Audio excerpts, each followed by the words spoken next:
আমার ভাইয়ের একটু কান লাগান।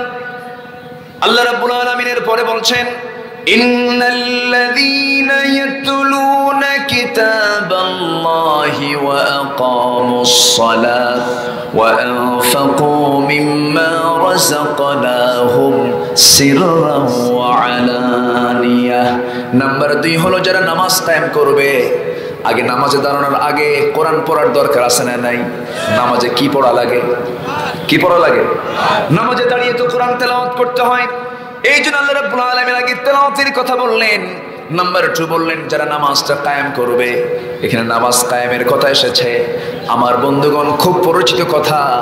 আল্লাহ রাব্বুল আলামিন গোটা কোরআনে যত বক্তব্য দিয়েছেন নামাজ নিয়ে, যত ওয়াজ করেছেন আল্লাহ পাক নামাজ নিয়ে, নামাজের ব্যাপারে শুধু একটা জায়গায় বলেছেন নামাজ পড়ো। নামাজটা তুমি সুন্দর করে আদায় করো এক জায়গায়। ইন্না আ'তাইনাকাল কাউসার ফাসাল্লি লিরাব্বিকা ওয়ানহার ইন্না শানিআকা হুয়াল আবতার। হে রাসূল, আমি আপনাকে হাউজে কাউসার দান করেছি, অতএব আপনি নামাজ পড়ুন। আপনি কি করুন? নামাজ পড়ুন। এই নামাজ পড়ুন কথাটা মাত্র একবার এসেছে। আর আকামুস সালাহ, নামাজ কায়েমের কথা এসেছে 80 বারেরও বেশি বার। জোরে বলি সুবহানাল্লাহ। আমার দেশে কি নামাজ কায়েম আছে? হ্যাঁ, ভালো করে বলেন। আমার দেশে কি নামাজ কায়েম আছে? আদায় কোনো মতো আছে। নামাজটা আদায় হয়। মসজিদে কিছু নামাজ, কিছু মুসল্লি নামাজে হাজির হয়, কিন্তু বাধ্যবাধকতা আছে? বাধ্যবাধকতা আছে? নাই। জোরাজোরি নাই। নামাজ পড়ো না পড়ো এটা নিয়ে কোনো কথা নাই। কিন্তু মাঝখানে এমন একটা টাইম গেছে, মুখে মাস্ক না পড়লে পুলিশ কি করতো? হ্যাঁ, পিটাতো না? পিটাতো। নামাজ কায়েমের আহ্বান যখন করলেন, সুদখোর, ঘুষখোর, শরাবখোর, জিনাকার, খুনি, নেতৃত্বের, অসৎ নেতৃত্বের লোভ, এই জাতীয় লোকগুলো আমার নবীর বিরুদ্ধে চরম ক্ষিপ্রতা তাদের মধ্যে চলে আসলো। এমনকি শেষ পর্যন্ত অ্যাকশন স্বরূপ সিদ্ধান্ত হলো মুহাম্মদকে দুনিয়া থেকে বিদায় করে দাও। জোরে বলি নাউজুবিল্লাহ। হতাশ হওয়া যাবে না। পরিবার আপনাকে মানতেছে না, সাহাবীদের দিকে তাকাবেন। সমাজ মানতেছে না, নবীদের দিকে তাকাবেন। বাপ আপনার বিরুদ্ধে লেগেছে, ইব্রাহিমের দিকে তাকাবেন। আপনার ভাই আপনার বিরুদ্ধে ষড়যন্ত্র করছে, ইউসুফ আলাইহিস সালামের দিকে তাকাবেন। ঠিক কিনা বলেন? ইউসুফকে কূপের মধ্যে ফেলে দিয়েছিল কারা? বলেন, কারা ফেলে দিয়েছিল? ভাইরা। অতএব চিন্তার কোনো কারণ নাই। ইসলাম নিয়ে চলবো, যা আছে কপালে, সামনে এগিয়ে যাব। বাতিলদের সামনে আমরা মাথা নত করবো না ইনশাআল্লাহ। ইসলাম এত সহজে আসে নাই। বিশেষ করে আমার একটা সাহাবীর কথা বেশি মনে পড়ে, ওমর ফারুক, উবাইদা ইবনুল জাররাহ রাদিয়াল্লাহু তাআলা আনহু। আল্লাহু আকবার, আল্লাহু আকবার। এত সস্তা ঈমান নয়। বদর যুদ্ধের দিন, বদর যুদ্ধ তো বাপ বেটা যুদ্ধ। কি বেটা যুদ্ধ বলেন? বাপ বেটা, ভাই ভাই, চাচা, আপন রক্ত। যুদ্ধের দিন সবাই সবাইকে দেখতে পাচ্ছে। উবাইদা ইবনুল জাররাহ রাদিয়াল্লাহু তাআলা আনহু নামাজ কায়েমের জন্য, দিন কায়েমের জন্য বদর যুদ্ধে তিনি হাজিরা দিয়েছেন। চোখের সামনে বাপ পড়ে গেছে।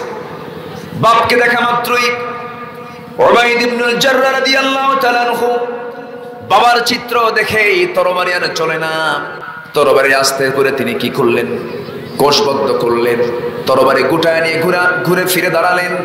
পরক্ষণেই মনে মনে চিন্তা করলেন, আমার জন্মদানকারী পিতা মনে করে আজকে আমি ইসলামের দুশমনকে আমি আমার সামনে থেকে হারিয়ে ফেললাম। আমার বাপকে বাপ মনে করে নবীর দুশমনকে আমি হাতছাড়া করে ফেললাম। কিয়ামতের দিন আমাকে মুনাফিকের কাতারে দাঁড় হওয়া লাগবে। এই চিন্তা মাথায় আসার সঙ্গে সঙ্গে আবার তিনি ঘুরে দাঁড়ালেন। কোষবদ্ধ তরবারি কোষমুক্ত করে তিনি বাপকে বাপ না মনে করে, শিরকের প্রতীক মনে করে আল্লাহর জমিনে দিন, আল্লাহর জমিনে নামাজ সালাতকে কায়েমের জন্য তিনি করলেন কি? বাপকে বাপ মনে করলেন না। তরবারি হাঁকা দিলেন গর্দান বরাবর।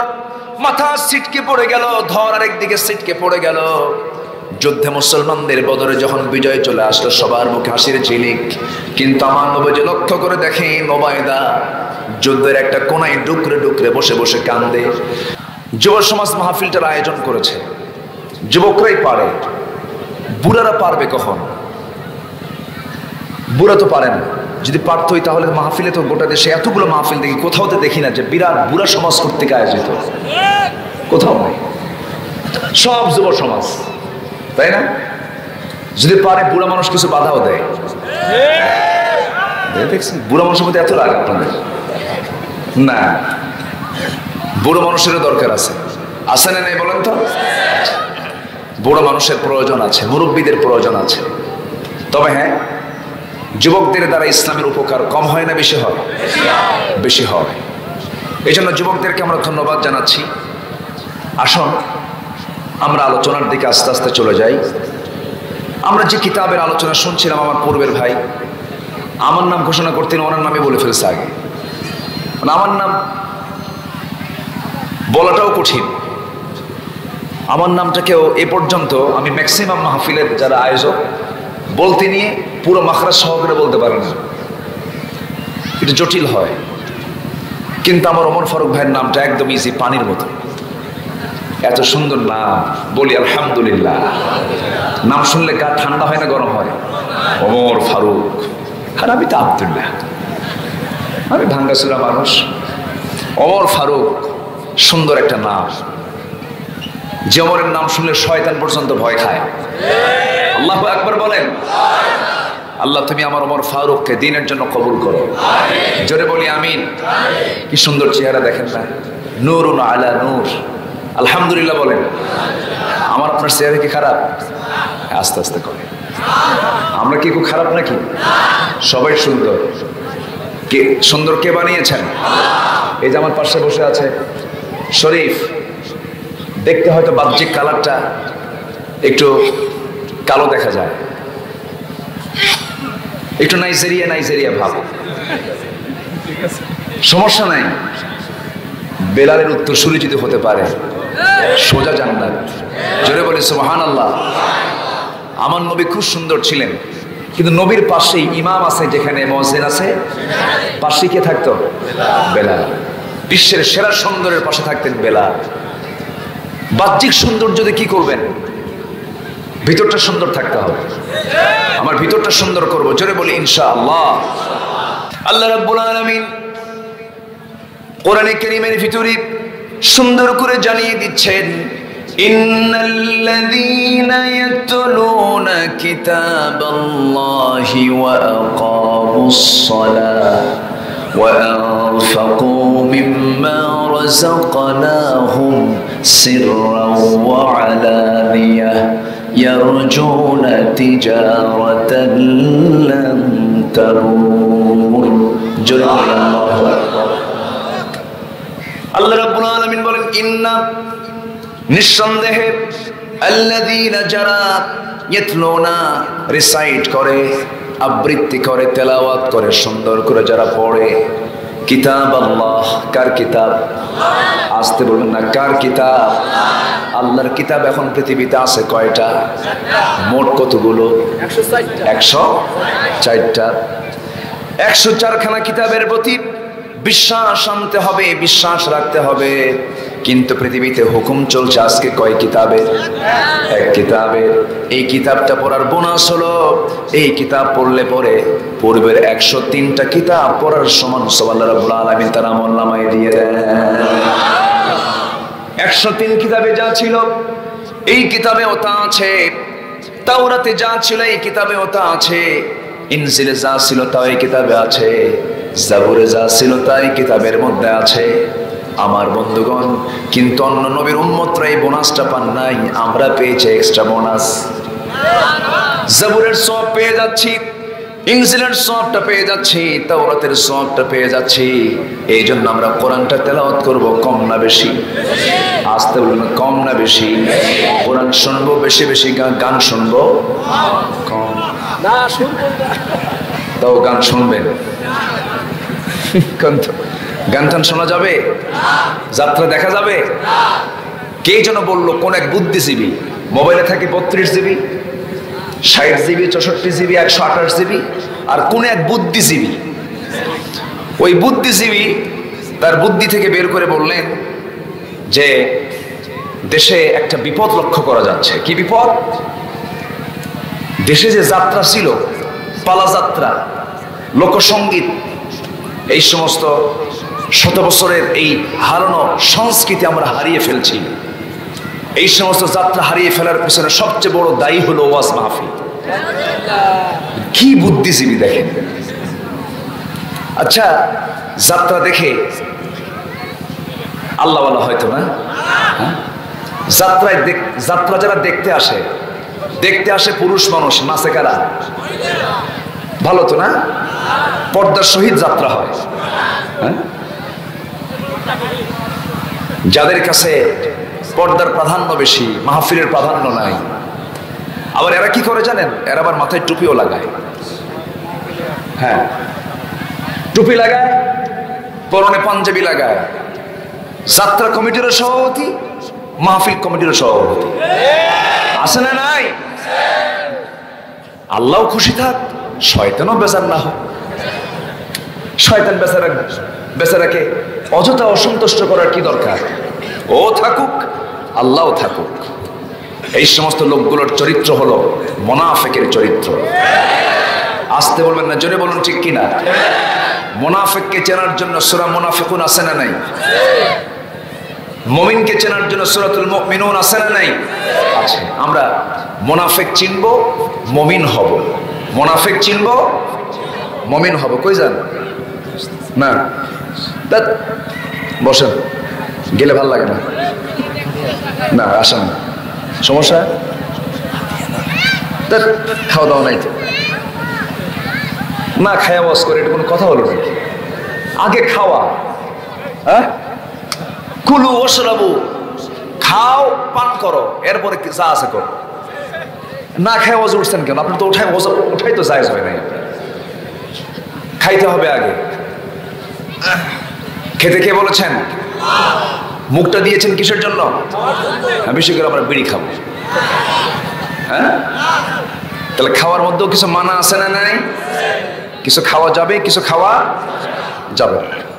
আমরা দুপুরে অনেক কষ্ট করে এসেছি মাহফিলে। আল্লাহ তুমি সবার অংশগ্রহণকে কবুল করে নাও, জোরে বলি আমিন। বসে দেখেন না, দেখে তো ভয়ও লাগে আমার। যদি আমারে ধরে, উপায় নেই। বিশাল বডি, এটা কার নিয়ামত? আল্লাহর নিয়ামত। সম্মানিত ভাইয়েরা, একটু আমার দিকে তাকান। আমরা ব্যবসা করতে চাই, কার সাথে? সে ব্যবসায় কোনো লস হবে না। শর্ত হলো আমরা তেলাওয়াত করব কার কিতাব? আল্লাহর কিতাব।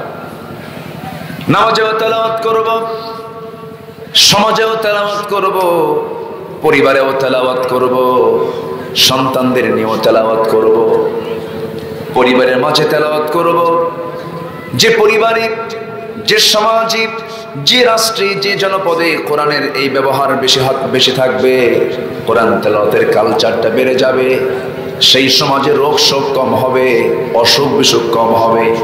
কারণ আল্লাহ রাব্বুল আলামিন বলেন, وَنُنَزِّلُ مِنَ الْقُرْآنِ مَا هُوَ شِفَاءٌ وَرَحْمَةٌ। আমি কোরআনকে নাযিল করেছি শেফা করে। আগে শেফা, সমস্ত রোগের ঔষধ করে বানিয়েছি, সমস্ত রোগের ঔষধ করে নাযিল করেছি, এবং এটাকে আরোগ্য করে দিয়েছি, বান্দার জন্য রহমত করে দিয়েছি। বান্দা সকল রহমত যদি পেতে চাও, সকল আরোগ্য যদি অর্জন করতে চাও, রোগ থেকে তুমি যদি নাজাত পেতে চাও, আমার এই কালামের সঙ্গে সম্পর্ক রাখো, সমস্ত রোগ থেকে আমি আল্লাহ তোমাকে নাজাত দিয়ে দেব। আমার বন্ধুগণ, আমার ভাইরা, আল্লাহ রাব্বুল আলামিন আরেক জায়গায় বলছেন, বান্দা কোরআন পড়বি, তোর ঈমানটা তরুতাজা হয়ে যাবে, ফ্রেশ হয়ে যাবে। তোর ঈমানটা একটু দুর্বল যদি হয়ে যায়, তোর ঈমানটা যদি একটু নিচের দিকে ডাউনে চলে আসি, কোরআনটা সুন্দর করে পড়বি, তোর চোখে পানি চলে আসবে। আল্লাহ রাব্বুল আলামিন সুন্দর করে বলছেন, ওয়া ইযা তুলিয়াত আলাইহিম আয়াতুহু যাদাতহুম ঈমানাও ওয়া আলা রাব্বিহিম ইয়াতাওয়াক্কালুন। জোরে বলুন আল্লাহু আকবার। ঈমানদার যখন কোরআন পড়ে, কোরআন শোনার সঙ্গে সঙ্গে ঈমানের চার্জটা বেড়ে যায়, ইমান বৃদ্ধি পেয়ে যায়। এই জন্য আমরা এই কিতাবের সঙ্গে সম্পর্ক রাখবো বেশি, এই কিতাবের জ্ঞানটা অর্জন করব। এই কিতাব শুধু আলেমদের জন্য না, সবার জন্য। আসতে বলবেন, আলেমদের জন্য না সবার জন্য? সবার জন্য এই কিতাব। আপনি ভাববেন না যেটা আলেমরা শুধু পড়বে, না, এটা পড়তে হবে, জানতে হবে, শিখতে হবে, জান্নাতের লাইন খুঁজে বের করতে হবে। আলেম দিয়া না, নিজেকেই খুঁজে বের করতে হবে। আপনার জান্নাত আপনাকে নিয়ে নিতে হবে। আপনার জান্নাত অন্য কেউ দেবে না, কেউ কারো না, কেউ আমার আপন না। আমার আপন একমাত্র কে? আসতে বলবেন না, কে? আল্লাহ তাআলা। তিনটা কাজ আল্লাহ করতে বলছেন। তিনটা কাজ যদি করতে পারো তাহলে জেনে রেখে দিও, এই ব্যবসায় কোনো লস নাই, শুধু লাভ আর লাভ। সবচেয়ে বড় লাভ হলো এই তিনটা কাজ করলে তুমি জান্নাতুল ফেরদাউসের মেহমান হয়ে যাবে। জোরে বলি সুবহানাল্লাহ। আমার দিকে তাকান, একটু মনোযোগ দিতে হবে। কোরআন শুনতে আসলে সবচেয়ে বড় দিকটা হলো আদব রক্ষা করতে হবে। আমি লক্ষ্য করছি মানুষ এখন আসার উপরে আছে, আসতেছে মানুষ, মাহফিল শেষ পর্যন্ত আসবেই মানুষ। এটা এদেশের মানুষের একটা কালচার হলো, জুমার নামাজে যখন আজান হয় মুসল্লি কম না বেশি? হ্যাঁ, যখন আজান হয় দুই একজন থাকে, যখন খুতবা শুরু হয় তখনও আসে, যখন নামাজ শুরু হয় তখন জায়গা নেই। অথচ জুমার দিনে যে প্রথম চলে আসবে মসজিদে, আল্লাহ তাআলা তাকে উট কুরবানির সওয়াব দিবেন। ভালো কাজে আমরা পিছে থাকবো না এগিয়ে থাকবো? ওয়াস-সাবিকুন আস-সাবিকুন উলাইকাল মুকাররাবুন, এটাই তো হওয়ার কথা। কিন্তু আমি লক্ষ্য করছি এখনো মানুষ আসতেছে। হ্যাঁ, দিনের বেলা তো বহু কাজ থাকে। আল্লাহ তুমি সবার অংশগ্রহণকে তুমি আল্লাহ কবুল করে নাও। আমি অর্ধেক দেখেছিলাম, ধীরে ধীরে ভরে যাচ্ছে। আর সর্বশেষ যে লোকটা আসবে, এসে আলোচনা শেষ করে যাওয়ার সময় বলবে, হুজুর কি ওয়াজ করলো কিছুই বুঝলাম না, মানে ও শুনি নাই। কি কথা কি বুঝতেছেন? এই জন্য একটু আমরা ভালো কাজে এগিয়ে থাকবো, আগাম থাকবো, অ্যাডভান্স হব। আমাদের জন্য আল্লাহ পাক জান্নাতটাও আগাম দিবেন, অ্যাডভান্স দিবেন। জোরে বলি সুবহানাল্লাহ। আল্লাহ কবুল করুন। সম্মানিত ভাইয়েরা, কোরআনের জ্ঞান আমাকে আপনাকে অর্জন করতে হবে। তবে হ্যাঁ, জ্ঞানী হলে কিছু জ্ঞানীর মধ্যে অহংকার আছে না? নাই? আছে না? আছে না? আছে। জ্ঞানীর ভিতরে কিছু অহংকার চলে আসে। তিনটা জিনিস মানুষের ঈমানকে ধ্বংস করে দেয়। সকল পাপের মূল হচ্ছে তিনটা জিনিস, মাথায় রাখবেন, একটু মাথায় এটা রাখবেন। সকল পাপের মূল কয়টা? তিনটা। নাম্বার ওয়ান হলো অহংকার। নাম্বার ওয়ান কি? অহংকার। অহংকারটা কার? অহংকার কে করবেন? অহংকার কার করা সাজে? অহংকার কার করা মানায়? এই বিশাল আকাশটা কে বানিয়েছেন? অহংকার তো তিনিই করবেন।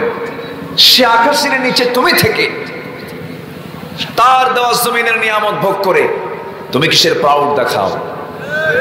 আছে না নাই? ইলমের বাহাদুরি। একটু পড়াশোনা করেছেন, কোরআন হাদিসের কিছু জ্ঞান অর্জন করেছেন, শেষমেশ বলেই ফেলে ও কি জানে, ওর কোনো ইলম কালাম আছে নাকি? ও কিছু বোঝে? ও কোথায় পড়ছে? এরকম করে কথা বলে। আপনি অহংকার করছেন, এটা আপনার ইলম অর্জনের লক্ষণ নয়, এটা হচ্ছে শয়তানের লক্ষণ। শয়তানের ভিতরে কি ছিল? কি ছিল? অহংকার ছিল। আল্লাহ বললেন উসজুদু লিআদম, আদমকে মেনে নাও। আবা ওয়াস্তাকবারা, অহংকার করলো, অস্বীকার করলো, সে অভিশপ্ত শয়তানের রূপ নিল। অহংকার করা যাবে না। অহংকার করবেন কে? আল্লাহ তাআলা। কার মধ্যে কোন ইলম আছে বোঝা কঠিন। ছোট্ট একটা ঘটনা আমার মনে পড়লো। এই পৃথিবীতে যত ইমাম ছিলেন, এর মধ্যে শ্রেষ্ঠ ইমাম হচ্ছেন একজন তাবেঈ, ইমামে আযম আবু হানিফা রাহমাতুল্লাহ আলাইহি। নাম শুনেছেন না সবাই? আবু হানিফা রাহমাতুল্লাহ আলাইহি তিনি কোন একটা হজের সফরে মক্কায় গিয়েছেন। হজের সফরে গেলে কোরবানি দিতে হয়, তো উনি কোরবানির কাজটা সম্পন্ন করলেন।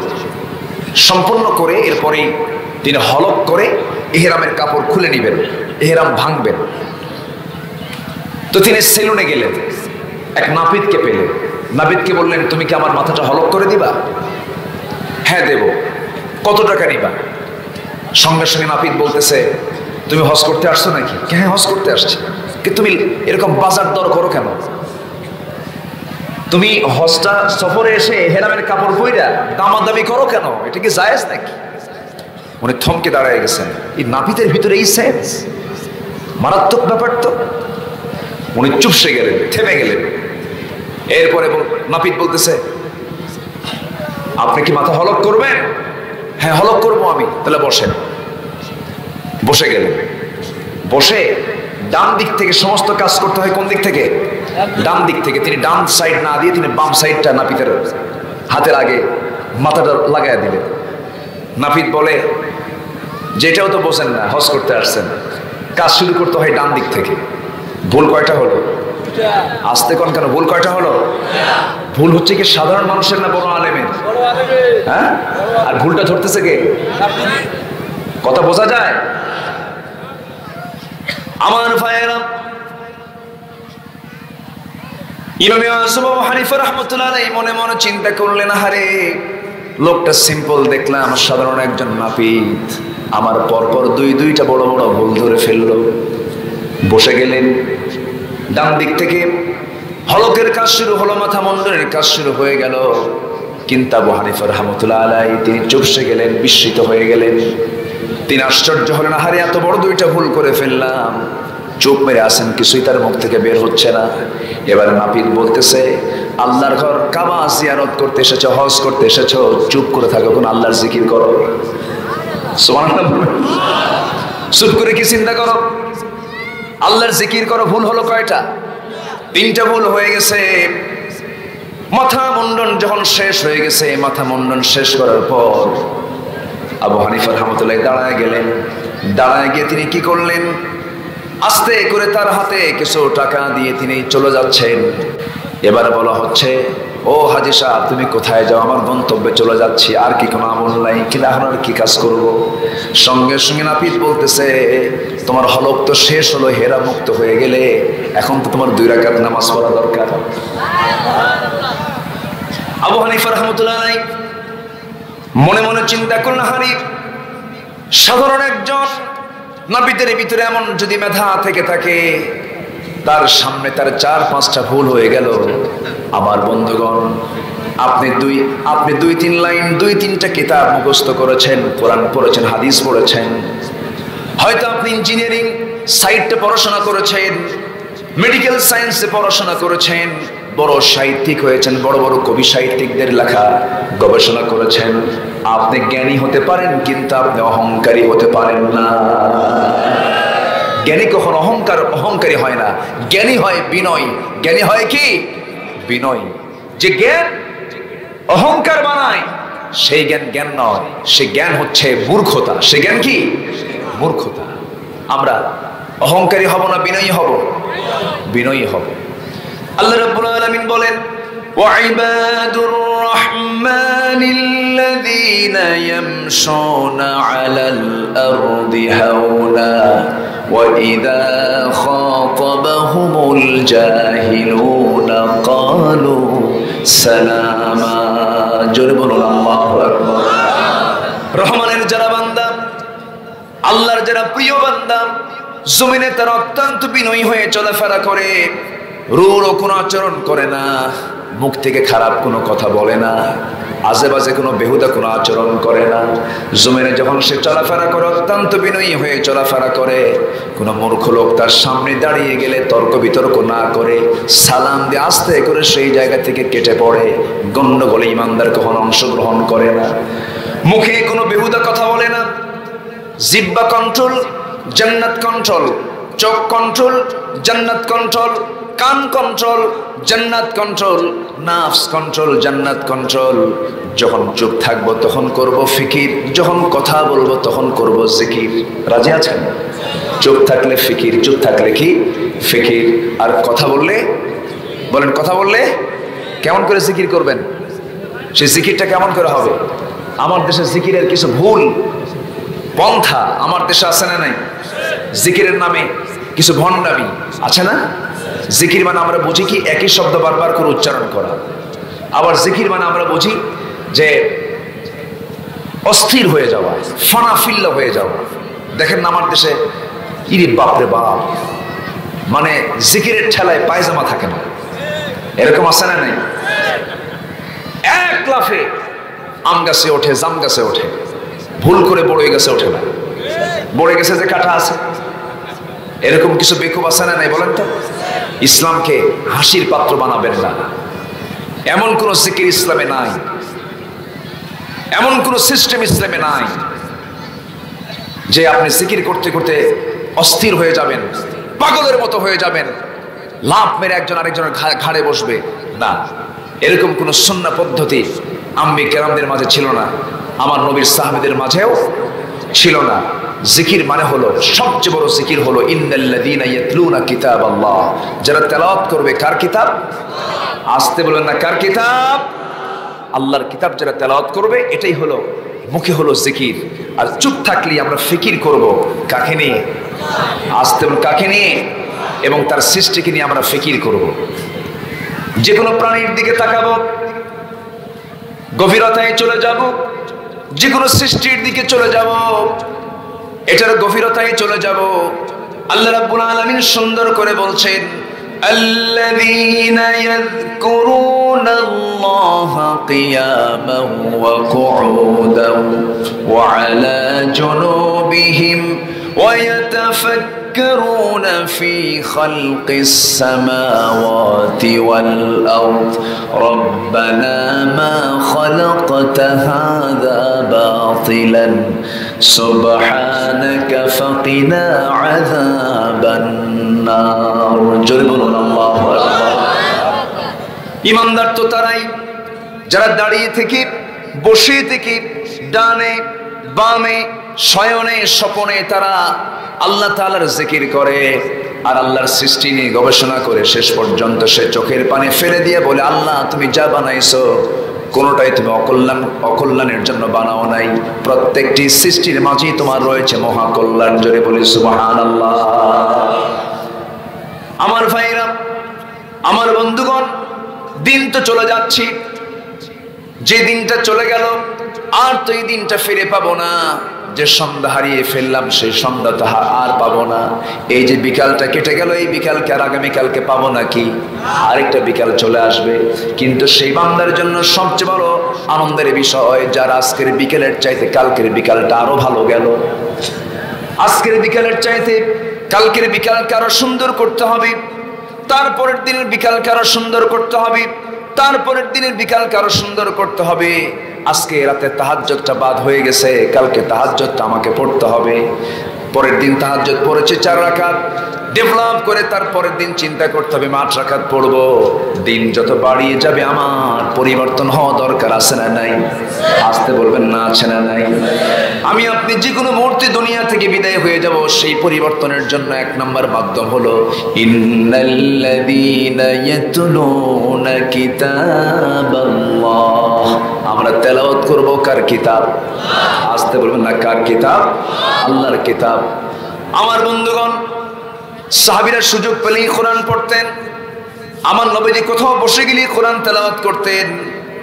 সাহাবীদের সবচেয়ে বড় প্রিয় কাজ ছিল নামাজ, সবচেয়ে প্রিয় কাজ ছিল কোরআন তেলাওয়াত করা। কারণ এই কিতাবের সঙ্গে যার সম্পর্ক বেশি হয়ে যাবে, এই কোরআন তাকে সুপারিশ করে জান্নাতের মেহমান বানিয়ে নেবে।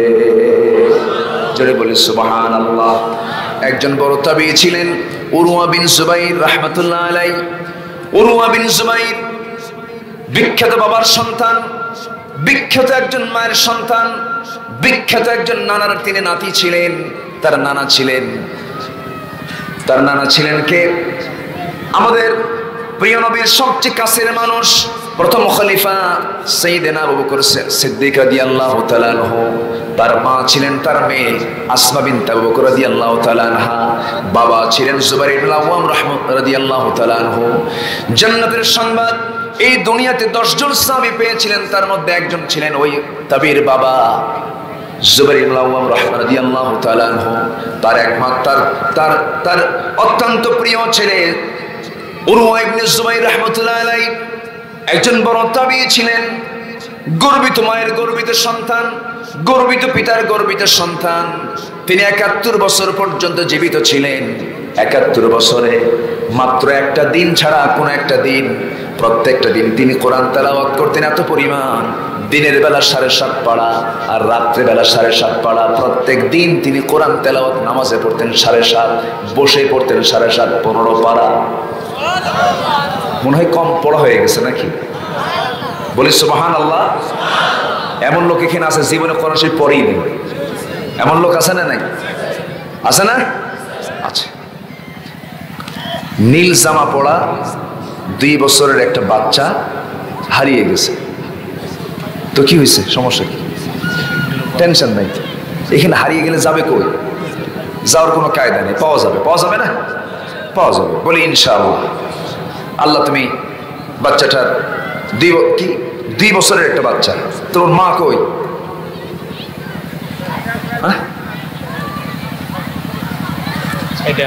2 বছরের বাচ্চা। জি, এরকম যদি কেউ পেয়ে থাকেন, কি জামা? নীল জামা পড়া। ছেলে না মেয়ে? মেয়ে না? আচ্ছা ঠিক আছে, পেয়ে যাবেন ইনশাআল্লাহ। কোনো কিছু হেরে গেলে কি পড়তে হয়? ইন্না লিল্লাহি ওয়া ইন্না ইলাইহি রাজিউন। একটু মনে মনে পড়েন, খোঁজেন, এরপরে দেখা যাবে ইনশাআল্লাহ। এখান থেকে হারাবে না, দেখা যাক ইনশাআল্লাহ। আমার দিকে তাকান। কষ্ট পাচ্ছেন আপনারা? আলোচনা চালিয়ে যাব, একটু আমার দিকে তাকান। সম্মানিত ভাইয়েরা, এই তবে একটানা ৭১ বছর পর্যন্ত তিনি এই কোরআন তেলাওয়াত করেছেন নিয়মিত ভাবে। যে কোনো আমল আমরা করব, অনিয়মিত না নিয়মিত? অনিয়মিত না নিয়মিত? নিয়মিত আমল করতে হবে। তবে একটা দিন তার এই আমলটা বাদ পড়েছিল। কয়টা দিন? একটা দিন আমলটা বাদ পড়েছিল। কোন দিনে আমলটা বাদ পড়েছিল? যেদিন তাকে ওই দেশের রাষ্ট্রপ্রধান তাকে দাওয়াত দিয়েছিলেন বড় আলেম হিসাবে। আমন্ত্রিত হয়ে রাজার ঘরে যখন প্রবেশ করলেন, ছোট্ট একটা ছেলেকে সাথে নিয়ে চলে গিয়েছিলেন রাজ দরবারে। নিজের ছেলেকে নেওয়া হলো, কিন্তু ছেলেটা বাবার চোখ আড়াল করে সে একটা ঘোড়ার ঘরের মধ্যে ঢুকে গেছে। আস্তা বলে ঢুকে গেছে। আস্তা বলে ঢোকার পরে একটা উচ্ছৃঙ্খল ঘোড়া এসে তার বুকে লাথি মেরে সন্তান সঙ্গে সঙ্গে ডেড বডি হয়ে গেছে, মারা গেছে। মারা যাওয়ার পর দাওয়াত খেতে সে সন্তানকে হারালেন। জানাজা সম্পূর্ণ হলো, কবরে রেখে আসলেন সন্তানটাকে। এরপরে যখন তিনি ফিরে আসবেন, এমন সময় তার পায়ে প্রচন্ড ব্যথা, প্রচন্ড যন্ত্রণা। ডাক্তার দেখানো হলো, সঙ্গে সঙ্গে ডাক্তার বলে ফেললেন, উরওয়া ইবনে জুবাইর, তোমার পায়ে এমন একটা ক্যান্সার আক্রান্ত হয়েছে, এই মুহূর্তে না পা কাটলে পরে, পাটা যদি না কাটা হয়, গোটা দেহে এই ভাইরাসটা ছড়ে পড়বে। পা কেটে ফেলতে হবে। মুহূর্তের মধ্যে সন্তান হারালেন। মুহূর্তের মধ্যে পা কাটার অর্ডার যখন হয়ে গেল, যখন তার পা কাটার যখন সময় হয়ে গেছে, ডাক্তার বলতেছে, শল্য চিকিৎসক বলতেছে, উরওয়া ইবনে জুবাইর, আপনার পা আপনার যখন কাটতে যাব, সেন্সলেস না করলে পরে আপনি সহ্য করতে পারবেন না। অতএব আমরা আপনাকে হালকা কিছু, সামান্য কিছু পরিমাণ আপনাকে মদ্যপান করাবো, আপনি যেন সেন্সলেস হয়ে যান। সঙ্গে সঙ্গে উরওয়া ইবনে জুবাইর বলছেন, আমার জীবন চলে যাবে, হারাম কোনো শরাব আমি পান করব না। আমার সেন্সলেস নিয়ে তোমরা কোনো চিন্তা করো না। তোমরা ডাক্তাররা যখন আমার পা কাটতে নেবে, সেই সময় আমার সামনে একটা কোরআনটা হাতে দিয়ে দিবা। কোরআন সুন্দর করে মজার করে তেলাওয়াত করব। বিন্দু পরিমাণ কোনো আওয়াজ, বিন্দু পরিমাণ কোনো কষ্ট আমি অনুভব করব না। জোরে করুন সুবহানাল্লাহ। ডাক্তার অপারেশন শুরু করে দিল। উরওয়া ইবনে জুবাইর আল্লাহর কালাম তেলাওয়াত করছিলেন। কিতাবের মধ্যে আসছি, উরওয়া ইবনে জুবাইরের পা থেকে, তার দেহ থেকে যখন পাটা কেটে নেওয়া হচ্ছিল, বিন্দু পরিমাণ কোনো আওয়াজ নাই, কিন্তু রক্ত পড়া যখন বন্ধ হয় না, সেই সময় ডাক্তাররা করলো কি, গরম তেল সেই সময়ের চিকিৎসার সিস্টেম অনুযায়ী তার পায়ে চেপে ধরলো। সঙ্গে সঙ্গে তিনি সেন্সলেস হয়ে পড়লেন। বেশ কয়েক ঘন্টা ধরে তার কোনো সেন্স ছিল না। আমার ভাইয়েরা, ৭১ বছর বয়সে তিনি মারা গেলেন। ওই দিন ছাড়া গোটা জিন্দেগিতে তিনি এই তেলাওয়াতটা কখনো বন্ধ রাখেন নাই। সুবহানাল্লাহ। ফেসবুক দেখা হয়, ফেসবুক নিয়মিত চোখে না রাখলে মনে হয় কি যেন হারিয়ে গেছে। ফেসবুক দেখা নিয়মিত, টেলিভিশন দেখা নিয়মিত, টক শো দেখা নিয়মিত, পান খাওয়া নিয়মিত, কোরআন তেলাওয়াত করা নিয়মিত, এমন সংখ্যা খুব বেশি হবে না কম হবে? আমরা কোরআনটা সুন্দর করে নিয়মিত পড়ব। এত আসতে বললেন, এত আসতে বললেন, জোরে বলি ইনশাআল্লাহ। কোরআনকে যারা অচল করতে চায় তারাই অচল হয়ে পড়বে। গোটা পৃথিবীতে 6 কোটি হাফেজ কোরআন। কত কোটি? 6 কোটি হাফেজ।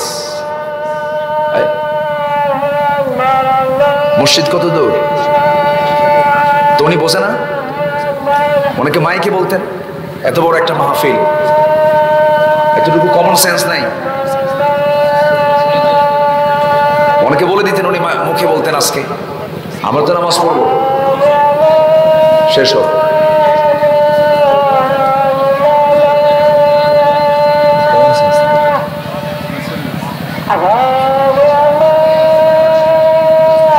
আমি কি শেষ করে দেবো?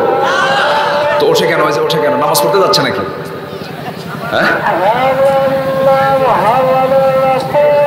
যদি নামাজ পড়তে যান তাহলে যান, সমস্যা নাই। শেষ করে দেব? আচ্ছা, তাহলে নামাজটা, আজানটা শেষ হোক। হ্যাঁ, আজানটা শেষ হয়ে যাক।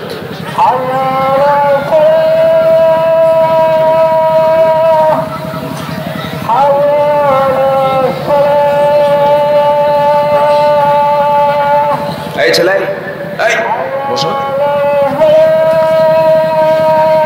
কি সমস্যা? বিড়ি খাবা?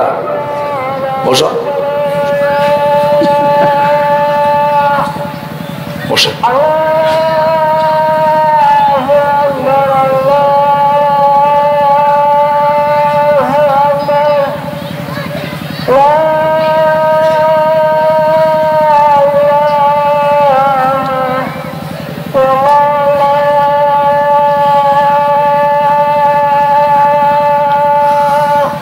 اللهم رب هذه الدعوة التامة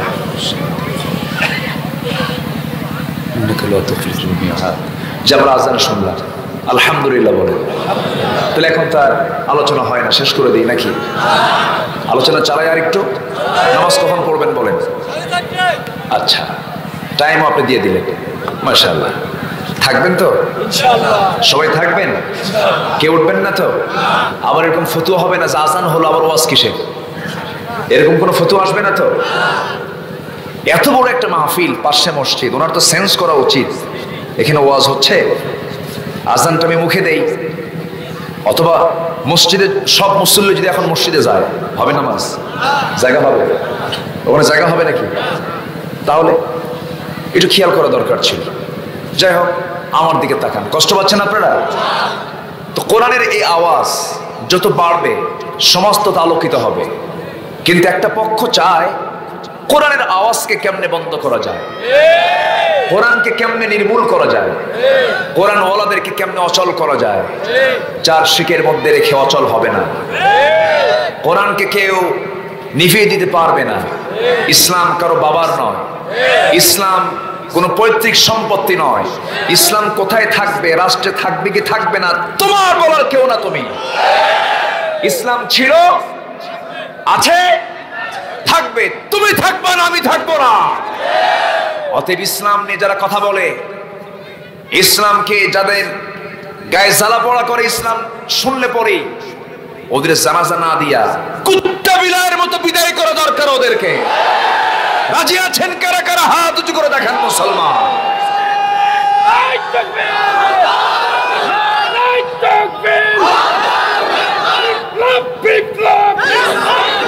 ইসলামের বিপ্লব, দুনিয়ার মুসলিম এক হও, এক হও।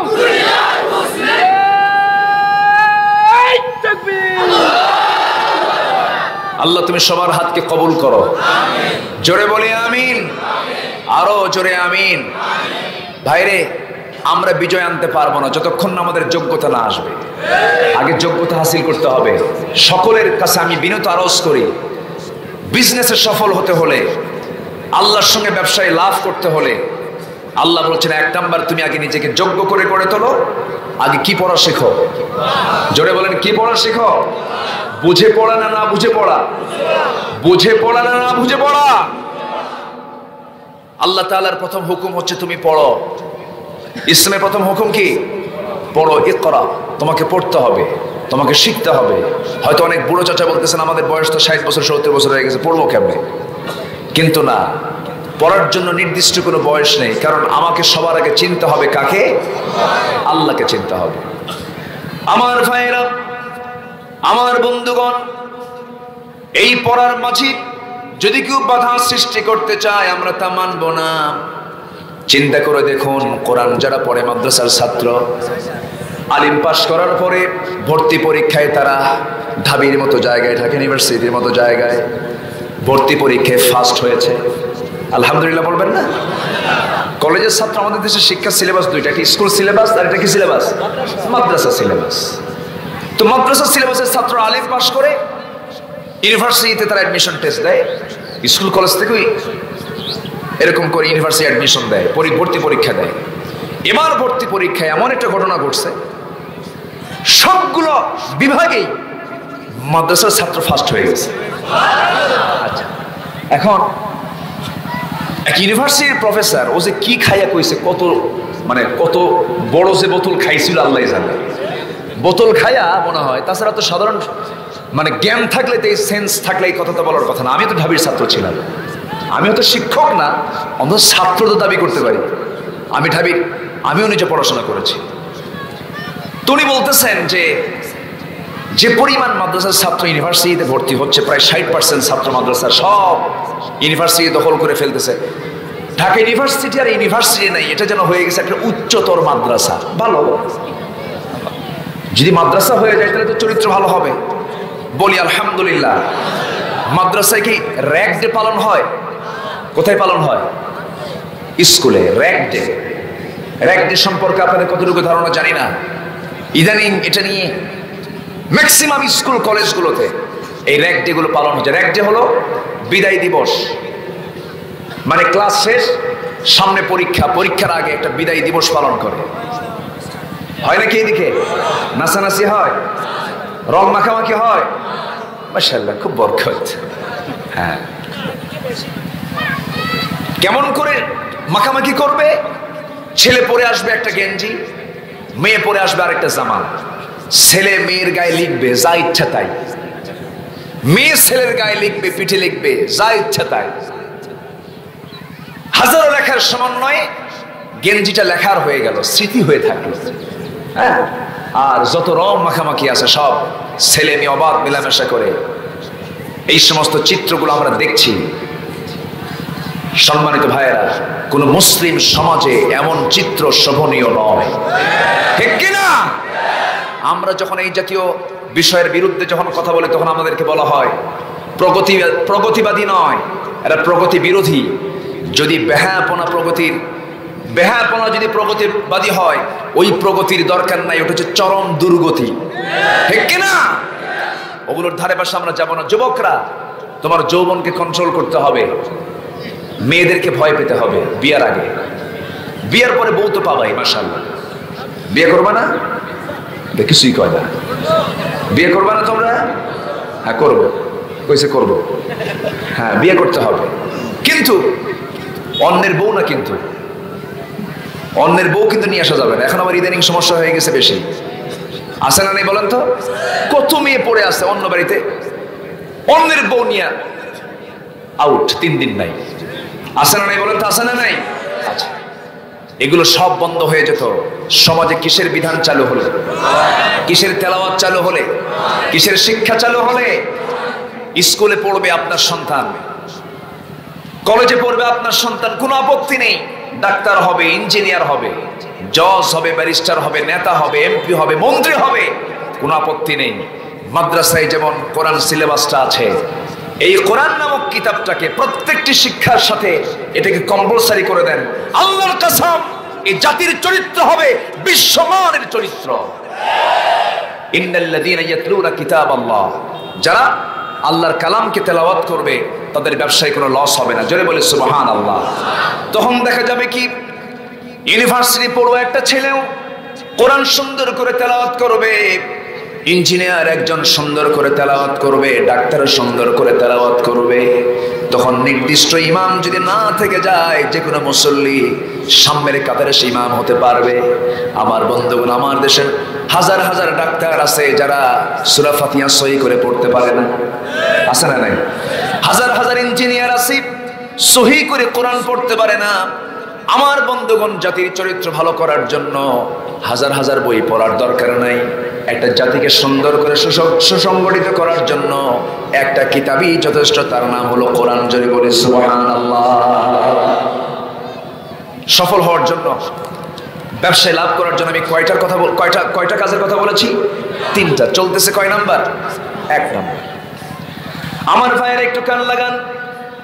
আল্লাহ রাব্বুল আলামিনের পরে বলছেন, ইন্নাল্লাযীনা ইয়াতলুনা কিতাবাল্লাহি ওয়া আকামুস সালাত ওয়া আনফাকু মিম্মা রাযাকনাহুম সিররান ওয়া আলানিয়াহ। নাম্বার 2 হলো যারা নামাজ কায়েম করবে। আগে নামাজে দাঁড়ানোর আগে কোরআন পড়ার দরকার আছে না নাই? নামাজে কি পড়া লাগে? কি পড়া লাগে? নামাজে দাঁড়িয়ে তো কোরআন তেলাওয়াত করতে হয়। এই জন্য আল্লাহ রাব্বুল আলামিন আগে তেলাওয়াতের কথা বললেন। নাম্বার 2 বললেন যারা নামাজটা কায়েম করবে। এখানে নামাজ কায়েমের কথা এসেছে। আমার বন্ধুগণ, খুব পরিচিত কথা। আল্লাহ রাব্বুল আলামিন গোটা কোরআনে যত বক্তব্য দিয়েছেন নামাজ নিয়ে, যত ওয়াজ করেছেন আল্লাহ পাক নামাজ নিয়ে, নামাজের ব্যাপারে শুধু একটা জায়গায় বলেছেন নামাজ পড়ো। নামাজটা তুমি সুন্দর করে আদায় করো এক জায়গায়। ইন্না আ'তাইনাকাল কাউসার ফাসাল্লি লিরাব্বিকা ওয়ানহার ইন্না শানিআকা হুয়াল আবতার। হে রাসূল, আমি আপনাকে হাউজে কাউসার দান করেছি, অতএব আপনি নামাজ পড়ুন। আপনি কি করুন? নামাজ পড়ুন। এই নামাজ পড়ুন কথাটা মাত্র একবার এসেছে। আর আকামুস সালাহ, নামাজ কায়েমের কথা এসেছে 80 বারেরও বেশি বার। জোরে বলি সুবহানাল্লাহ। আমার দেশে কি নামাজ কায়েম আছে? হ্যাঁ, ভালো করে বলেন। আমার দেশে কি নামাজ কায়েম আছে? আদায় কোনো মতো আছে, নামাজটা আদায় হয়। মসজিদে কিছু মুসল্লি নামাজে হাজির হয়, কিন্তু বাধ্যবাধকতা আছে? বাধ্যবাধকতা আছে? নাই। জোরাজোরি নাই। নামাজ পড়ো না পড়ো এটা নিয়ে কোনো কথা নাই। কিন্তু মাঝখানে এমন একটা টাইম গেছে, মুখে মাস্ক না পড়লে পুলিশ কি করতো? হ্যাঁ, পিটাতো না? পিটাতো। তোমার হুন্ডার লাইসেন্স আছে না নাই এটাকে দেখবো না, আগে তোর মুখের মাস্ক আছে নাকি। ঠিক কিনা বলে? মানে হুন্ডার লাইসেন্সের চোখ বড় আকার ধারণ করেছিল মুখের মাস্ক। সম্মানিত ভাইরা, এখনো ওয়াজ শুনতেছি, মোবাইলে রিংটোন বাজলেই বলে মুখে মাস্ক লাগান, নিরাপদ দূরত্বে থাকেন। এখনো বলতেছে ওয়াজ, কিন্তু এখনো করোনার ওয়াজ কিন্তু এখনো শেষ হয় নাই। এতদিন ধরে আমরা শুনলাম করোনা থেকে বাঁচার জন্য হাত ধুইতে হবে কয় মিনিট ধরে? 20 মিনিট না? ও 20 সেকেন্ড। আচ্ছা, 20 সেকেন্ড হাত ধুবেন, নিরাপদ দূরত্বে থাকবেন। এই ওয়াজ কতবার শুনলাম আমরা, অথচ একটা বার বলা হলো না সুন্দর করে ফরজ উজু করো, ফরজ নামাজ পড়ো। ঠিক কিনা? আজকে যদি যে পরিমাণ এই অ্যাডে, এই কথায় যে পরিমাণ অর্থ খরচ করা হয়েছে, যে পরিমাণ সময় ব্যয় হয়েছে, যদি ওই পরিমাণ সময়টা যদি নামাজ আদায়ের ব্যাপারে নির্দেশনা যদি আসতো, দেশে যত নামাজি বাড়বে রোগ তত কমে যাবে। ঠিক কিনা বলেন? নামাজকে উজু ছাড়া হয়? আসতে এলাকায় মনে উজু ছাড়া নামাজ হয় না? উজু ছাড়া নামাজ হয়? অনেক পীরের দরবার কিন্তু আছে নামাজ উজু লাগে না, ওরা অটোমেটিক নামাজ পড়ে। এরকম কিন্তু বহু দরবার আছে, বলে যে উজু করার কি দরকার? উজু ভাঙ্গে কেমনে? কে পেশাব করলে উজু ভাঙ্গে, তো পেশাবও পানি, উজুও পানি। দেখছেন কি ফতুয়া? জুতা পেটা করা দরকার বদমাইশ। ঠিক কিনা? এরকম বদমাইশ কিছু আছে। নামাজ, এর আগে আল্লাহ পাক বলছেন ভাইরাস থেকে মুক্ত হতে চাও, সকল প্রকার রোগ থেকে বাঁচার জন্য আমি তোমার জন্য ওযুকে কি করে দিয়েছি? জোরে কয় না? ওযু করা কি? তাহাজ্জুদ পড়া কি? হ্যাঁ, তাহাজ্জুদ নামাজ পড়া কি? নফল। বলেন, তাহাজ্জুদ নামাজ পড়া কি? নফল। তাহাজ্জুদ নফল, তাহাজ্জুদ নামাজ নফল পড়বো আমি নফল মনে করে, কিন্তু তার আগে ওযু করা কি চিন্তা করুন। তাহলে ওযুর কি কোনো সুন্নত নফল হালত আছে? আপনি সুন্নত নামাজ পড়েন, ওয়াজিব নামাজ পড়েন, ফরজ নামাজ পড়েন, কিন্তু ওযু আপনার জন্য অল টাইম কি ফরজ। সম্মানিত ভাইয়েরা, সে ওযুর জন্য কথা বলে না, 20 সেকেন্ড ধরে হাত ধো, একটু দূরে থাকো, এই সমস্ত কথাগুলো আসে। সম্মানিত ভাইয়েরা, জাতির চরিত্র তখনই ভালো হবে যখন জাতির ভিতরে কোরআন তেলাওয়াতটা বাড়বে এবং জাতির ভিতরে যখন নামাজের পরিবেশ চলে আসবে। কি সুন্দর করে আল্লাহ পাক একটার পর একটা সুন্দর করে সাজিয়ে বলছেন আমরা নামাজি হব। জোরে বলি ইনশাআল্লাহ। কয় ওয়াক্ত নামাজ? আসতে বলবেন না, কয় ওয়াক্ত নামাজ? কারা কারা পড়বেন একটু হাত তুলে দেখেন তো, দেখি দেখেন তো কারা কারা তোলে নাই। তুলছে? সবাইকে হাত তুলছে? যে হাত তুলবে না ভাববেন যে ওটা কি কি বলবো অতটুকু বলা যায়, বেনামাজি বলা যায়। আমি আর ফতুয়া টতু দিই না, বুঝলেন? ফতুয়া দিতে আমি অভ্যস্ত নই। আল্লাহ তুমি সবার হাতকে কবুল করো। জোরে বলি আমিন, আরো জোরে আমিন। নামাজ পড়বেন না সবাই? আজকে এই মাঠে এটা প্রমাণ হবে। হাত নামান, এই মাঠে আজকে প্রমাণ হবে হাত কয়জনের উঠলো আর নামাজ কয়জন পড়লো। কথা বোঝা গেল কি? আজকে এই মাঠে প্রমাণ হবে। হুজুর ওযু তো নাই, অত অনেকে চিন্তা করতেছেন। ওযুর জন্য সময় দেওয়া হবে, এখানে নামাজ হবে। জোরে বলি ইনশাআল্লাহ। নামাজ আদায় করা হলো ফরজ, ওয়াজ তো ফরজ না, নামাজ আদায় করা কি ফরজ, এটা আমরা মাথায় রাখবো। জোরে বলি ইনশাআল্লাহ। নামাজ কায়েম আর নামাজ আদায়, নামাজ আদায় সবাই করে, নামাজ আদায় কোনো বাধা নাই। ডোনাল্ড ট্রাম্প নামাজের পারমিশন দিয়ে দেবে, নরেন্দ্র মোদী নামাজের পারমিশন দিয়ে দেবে, এরপরে জো বাইডেন নামাজের পারমিশন দিয়ে দেবে, থেরেসা মে, বরিস জনসন নামাজের পারমিশন দিয়ে দেবে, কোনো সমস্যা নাই। শুধু বলবেন নামাজটা রাষ্ট্রীয় আকারে, আইন আকারে নামাজের বিলটা পাশ করতে হবে। আবু জেহেল সামনে দাঁড়াবে না? আসতে কোন কেন? আমার দেশে এরকম আবু জেহেল আছে না নাই? কেবল কিন্তু অশুরু কেন রু ওয়াজ কিন্তু শুরু। চালাবো চালাবো। তাহলে নামাজ আদায়ে কোনো বাধা, নামাজ কায়েমে, নামাজ কায়েমে বাধা আছে না নাই? নামাজ যদি কায়েম হয় সুদ থাকবে না। কালীগঞ্জে হাতিবান্ধায় কোনো সুদের কারবার নাই, আছে? দয়া করে এই মুহূর্তে কেউ উঠবেন না, উঠলেই কিন্তু ভাববো ওই লোকটা সুদ খায়। একটু টাইম মতো থাকেন সব।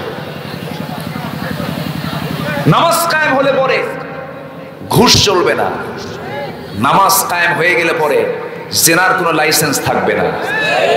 তো এইগুলো সমস্ত কারবারে যারা অভ্যস্ত তারা কি নামাজ কায়েম চাবে? তার ব্যবস্থা করবে যে নামাজ কোনো মতো আদায় করি, এগুলো থাকুক ওগুলো থাকুক, মাঝে মাঝে একটু পূজার মণ্ডপে যাই, একটু প্রসাদও খেয়ে আসবো, সমস্যা কোথায়? কোনো সমস্যা নেই, আল্লাহ ক্ষমা করেই দেবে। মানে এমন ভাবে কয় যেমন আল্লাহ মনে হয় ওর দ্বারা পরিচালিত হয়।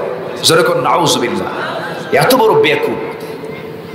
সম্মানিত ভাইয়েরা, এক শ্রেণীর মুসলমান নামধারী, এরা ইসলামকে সুবিধা মতো মানতে চায়, ইসলামকে সুবিধা মতো মেনে ওই বান্দা কখনো জান্নাত পাবে না। ইসলামকে মানতে হবে সুবিধা মতো না ইসলামের মতো? সুবিধা মতো না ইসলামের মতো? ইসলামকে ইসলামের মতো মানতে হবে। আমার নবীজি যখন এই নামাজ কায়েমের আহ্বান যখন করলেন, সুদখোর, ঘুষখোর, শরাবখোর, জিনাকার, খুনি, নেতৃত্বের, অসৎ নেতৃত্বের লোভ, এই জাতীয় লোকগুলো আমার নবীর বিরুদ্ধে চরম ক্ষিপ্রতা তাদের মধ্যে চলে আসলো। এমনকি শেষ পর্যন্ত অ্যাকশন স্বরূপ সিদ্ধান্ত হলো মুহাম্মদকে দুনিয়া থেকে বিদায় করে দাও। জোরে বলি নাউজুবিল্লাহ। হতাশ হওয়া যাবে না। পরিবার আপনাকে মানতেছে না, সাহাবীদের দিকে তাকাবেন। সমাজ মানতেছে না, নবীদের দিকে তাকাবেন। বাপ আপনার বিরুদ্ধে লেগেছে, ইব্রাহিমের দিকে তাকাবেন। আপনার ভাই আপনার বিরুদ্ধে ষড়যন্ত্র করছে, ইউসুফ আলাইহিস সালামের দিকে তাকাবেন। ঠিক কিনা বলেন? ইউসুফকে কূপের মধ্যে ফেলে দিয়েছিল কারা? কারা ফেলে দিয়েছিল? ভাইরা। অতএব চিন্তার কোনো কারণ নাই, ইসলাম নিয়ে চলবো, যা আছে কপালে, সামনে এগিয়ে যাব, বাতিলদের সামনে আমরা মাথা নত করবো না ইনশাআল্লাহ। ইসলাম এত সহজে আসে নাই। বিশেষ করে আমার একটা সাহাবীর কথা বেশি মনে পড়ে, ওমর ফারুক উবাইদা ইবনুল জাররাহ রাদিয়াল্লাহু তাআলা আনহু। আল্লাহু আকবার, আল্লাহু আকবার। এত সস্তা ঈমান নয়। বদর যুদ্ধের দিন, বদর যুদ্ধ তো বাপ বেটা যুদ্ধ। কি বেটা যুদ্ধ বলেন? বাপ বেটা, ভাই ভাই, চাচা, আপন রক্ত। যুদ্ধের দিন সবাই সবাইকে দেখতে পাচ্ছে। উবাইদা ইবনুল জাররাহ রাদিয়াল্লাহু তাআলা আনহু নামাজ কায়েমের জন্য, দিন কায়েমের জন্য বদর যুদ্ধে তিনি হাজিরা দিয়েছেন। চোখের সামনে বাপ পড়ে গেছে। বাপকে দেখা মাত্রই উবাইদা ইবনুল জাররাহ রাদিয়াল্লাহু তাআলা আনহু বাবার চিত্র দেখেই তরবারি আর চলে না, তরবারি আস্তে করে তিনি কি করলেন? কোষবদ্ধ করলেন। তরবারি গুটায় নিয়ে ঘুরে ফিরে দাঁড়ালেন। পরক্ষণেই মনে মনে চিন্তা করলেন, আমার জন্মদানকারী পিতা মনে করে আজকে আমি ইসলামের দুশমনকে আমি আমার সামনে থেকে হারিয়ে ফেললাম। আমার বাপকে বাপ মনে করে নবীর দুশমনকে আমি হাতছাড়া করে ফেললাম। কিয়ামতের দিন আমাকে মুনাফিকের কাতারে দাঁড় হওয়া লাগবে। এই চিন্তা মাথায় আসার সঙ্গে সঙ্গে আবার তিনি ঘুরে দাঁড়ালেন।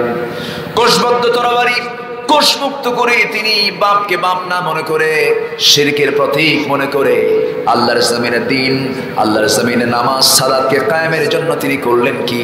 বাপকে বাপ মনে করলেন না। তরবারি হাঁকা দিলেন গর্দান বরাবর। মাথা ছিটকে পড়ে গেল, ধর আরেকদিকে ছিটকে পড়ে গেল। যুদ্ধে মুসলমানদের বদরে যখন বিজয় চলে আসলো, সবার মুখে হাসির ঝিলিক। কিন্তু আমার নবীজি লক্ষ্য করে দেখেন উবাইদা যুদ্ধের একটা কোনায় ডুকরে ডুকরে বসে বসে কান্দে। আমার নবীজি বলেন, সাহাবীরা রে, আমার প্রিয় সাহাবী উবাইদার চোখে পানি কেন? কি হয়েছে? ও কান্দে কেন? আমাদের তো বিজয় এসেছে। হুজুর, উবাইদার বাপ আজকে যুদ্ধের ময়দানে মারা গেছে। রাসূলুল্লাহ, হারে কে মেরেছো? তার বাপকে মেরে ঠিক করো নাই। সাহাবীরা বলছেন, ইয়া রাসূলুল্লাহ, উবাইদার বাপকে তো আমরা মারি নাই, উবাইদা নিজেই তার বাপকে দুনিয়া থেকে বিদায় করে দিয়েছে। আমার নবীজি দুটো হাত আগায় দিলেন, দুটো হাত আগায় দিয়ে বলছেন, উবাইদা রে, তুই আমার বুকের মধ্যে চলে আয়। উবাইদা বুকের সঙ্গে আলিঙ্গন করায় আনিয়া অশ্রুসিক্ত চক্ষুটা আস্তে করে মুখটা মোছায় দিয়া আমার নবীজি কপালের চুম্বন এঁকে দিয়ে বলছেন, উবাইদা, আজকে তুমি যে কাজটা করে নিয়েছো, তোমার জন্য আল্লাহর 8টা জান্নাত ওয়াজিব হয়ে গেছে। আমার ভাইয়েরা, নামাজ কায়েম এত সস্তা বিষয় নয়, দিন কায়েম এত সস্তা বিষয় নয়। এই উবাইদের কথা যখন চলে এলো, আরেকটু বলি উহুদের ময়দানে তার কি ভূমিকা ছিল। উহুদের ময়দানে সবচাইতে বেশি রক্তাক্ত হয়েছিলেন, সবচেয়ে বেশি আহত হয়েছিলেন যে লোকটা, তিনি অন্য কেউ নন, তিনি হচ্ছেন আমার প্রাণ প্রিয় নবী মুহাম্মদ সাল্লাল্লাহু আলাইহি ওয়াসাল্লাম। কারণ বদর প্রান্তরের পরাজয়ের গ্লানি সহ্য করতে না পেরে তারা উহুদ প্রান্তরে তারা 1 বছর যেতে না যেতে 3000 সৈন্য নিয়ে সবাই সমবেত হয়ে গেল। কেউ পিতার হত্যার প্রতিশোধ নেওয়ার জন্য, কেউ ভাইয়ের হত্যার প্রতিশোধ নেওয়ার জন্য। সব যখন উহুদের প্রান্তরে চলে এসেছে, আমার নবীজি রওনা করলেন। আমার নবীজি যুদ্ধে যখন শামিল হলেন, সাহাবায়ে কেরামকে বললেন, শোনো সাহাবীরা, আজকে প্রাণপণ লড়াই করে যেতে হবে, কিন্তু সাবধান, এই যুদ্ধের ময়দানে যদি আমরা পরাজিত হয়ে যাই, চরম মুসিবত হয়ে যাবে। আমার নেতৃত্বের দিকে তোমরা ফলো করবে। আমি 50 জন তীরন্দাজকে বলে দিলাম, রুমা পাহাড়ের চূড়ায় তোমরা থাকবে, তীর হাতে নিয়া এই চিকনগুলি পথ তোমরা পাহারা দিবা। যদি কোনো ঝড়ঝাপটা আসে, আমার পরবর্তী নির্দেশ না আসা পর্যন্ত তোমরা সেই জায়গা থেকে পালাবা না। মুসলমানদের বিজয় প্রায় হয়ে গেছে, বিজয় হয়ে গেছে মনে করে ওই 50 জন সাহাবী, তীরন্দাজ সাহাবী রাস্তাটা ছেড়ে দিয়া তরবারি ফেলে দিয়ে তারা গনিমতের মাল নেওয়ার জন্য বাইরে চলে আসতেছে। এমন সময় কাফের অতর্কিত হামলা করে তারা মূল টার্গেট করলো, কেমন করে মুহাম্মদ বিন আব্দুল্লাহকে দুনিয়া থেকে বিদায় করে দেওয়া যায়। যদি মুহাম্মদকে হত্যা করা হয়, দিন তো নিভে যাবে। এই টার্গেট করে, রাসূলকে টার্গেট করে তারা তীর মারা শুরু করে দিল। সেই তীরগুলো সাহাবায়ে কেরাম নিজের পিঠালিঙ্গন করে সব 10 জন সাহাবী দুনিয়া থেকে বিদায় নিয়ে নিলেন। সর্বশেষ আমার নবীজিকে কাছাকাছি এসে 3 জন কাফের এসে পাথর মারা শুরু করলো। একজন কাফের মেরে দিল কপাল বরাবর, কপালের চিকন লোহা মুখের কপালের মধ্যে ঢুকে গেল, শিরস্ত্রাণের চিকন লোহা গালে ঢুকে গেল। আরেকটা ঘাত জোরে শুনে এসে তার মুখে লাগলো, সুন্দর 2টি দাঁত পড়ে গেল। একই কপালের মধ্যে 3টা ইনজুরি, কপালে লোহা, গালে লোহা, দাঁতে দাঁত নাই। আমার নবীজি রক্তাক্ত অবস্থায় মুখ থুবড়ে জমিনে পড়ে গেলেন। চতুর্দিকে গুজব রটে গেছে, মুহাম্মদ বিন আব্দুল্লাহ দুনিয়াতে নাই। সাহাবায়ে কেরাম পাগলের মতো হয়ে গেছেন, সাহাবায়ে কেরাম অস্থির হয়ে গেছেন। যুদ্ধ এক পর্যায়ে থেমে গেছে। সাইয়েদনা আলী রাসূলকে খুঁজে খুঁজে বের করলেন। এক জায়গায় গিয়ে দেখেন আমার নবীজি গর্তের মধ্যে উপর হয়ে রাসূল পড়ে আছেন। আস্তে করে সেই জায়গা থেকে তিনি তাকে তুললেন। হযরত আলী কাঁদতে কাঁদতে বলছেন, ইয়া রাসূলুল্লাহ, যে লোকগুলো আপনাকে এত কষ্ট দিল আপনি তাদের জন্য লানত করুন। রাসূল বলছেন, আলী রে, চিন্তা করো না, আমার রক্ত জমিনে যখন পড়েছে এই জমিনেই দেখতে পাবে নামাজ কায়েম, দিন কায়েম হয়ে গেছে। কোনো টেনশন নাই, কোনো হতাশা নাই আলী। আমি নিজের চোখে দেখেছি সাইয়েদনা আলী রাসূলকে যখন কোলের মধ্যে তুলে যে স্থানে রেখেছিলেন, যে পাহাড়ের উঁচু চূড়ায় তাকে শোয়া রেখে তার খেদমত করা হয়েছিল, সেই পাহাড়টা আমি নিজের চোখে দেখে এসেছি। ওই জায়গায় রাখা হলো। রাখার পর উবাইদুল জাররাহ রাদিয়াল্লাহু তাআলা দৌড় মেরে চলে গেছেন। দৌড় মেরে গিয়া নবীর পাশে বসে নবীর কপালের লোহা দেখে কাঁদতে কাঁদতে বেকারার হয়ে গেছেন, অস্থির হয়ে গেছেন। এক পর্যায়ে উবাইদা মনে মনে চিন্তা করতেছেন, লোহা না বের হওয়া পর্যন্ত আমি শান্তি পাচ্ছি না হুজুর, কেমন করে লোহাটা বের করি? রাসূল বলছেন, উবাইদা দেখো কিভাবে বের করা যায়। হাত লাগালেন, খুব শক্তভাবে লেগে আছে, কিভাবে বের করবেন? নিজের দাঁতটা লাগায় দিলেন। দাঁতটা লাগায় দিয়া আস্তে আস্তে টান দিলেন, নবীর কষ্ট বেশি হয়ে যাবে মনে করে এমন জোরে একটা ঝাংটা মারলেন, দাঁত দিয়ে এমন জোরে একটা টান মারলেন, সামনের দুটো দাঁত পড়ে গেল। নবীজি বলছেন, ওবায়দা তুমি আস্তে টান দিলে তোমার দাঁতটা ভাঙতো না, তুমি এত জোরে টান দিতে গেল কেন? হুজুর, আপনার বিন্দু পরিমাণ কষ্ট হোক এটা আমি চাই নাই মনে করে জোরে টান দিয়েছি, আমার দাঁত কেন আপনার জন্য আমি কলিজাটা বের করে সব দিয়ে দেব। জোরে কর সুবহানাল্লাহ, আরো জোরে বলুন না ভাই সুবহানাল্লাহ। আমার ভাইয়েরা, আমার বন্ধুগণ, দিন এমনি এমনি আসে নাই। উৎসর্গ ছাড়া, স্যাক্রিফাইস ছাড়া দিন কখন আল্লাহর জমিনে কায়েম হবে না। নামাজ তো পড়বই আমি, কিন্তু এই দেশে নামাজ শুধু আদায় করলেই চলবে না। মুসলিম সংখ্যাগরিষ্ঠ মুসলিম দেশে নামাজ কায়েমের সংগ্রাম করার দরকার আছে না নাই? আসতে বলবেন না, আছে না নাই? নামাজ কায়েমের সংগ্রাম করতে হবে। আল্লাহ রাব্বুল আলামিন নামাজ আদায় কি অবশ্যই বলেছেন, অবশ্যই তুমি নামাজ পড়বে, কিন্তু নামাজ কায়েমের পরিবেশ যখন হয়ে যাবে সেই সমাজটা জান্নাতের টুকরা হয়ে যাবে।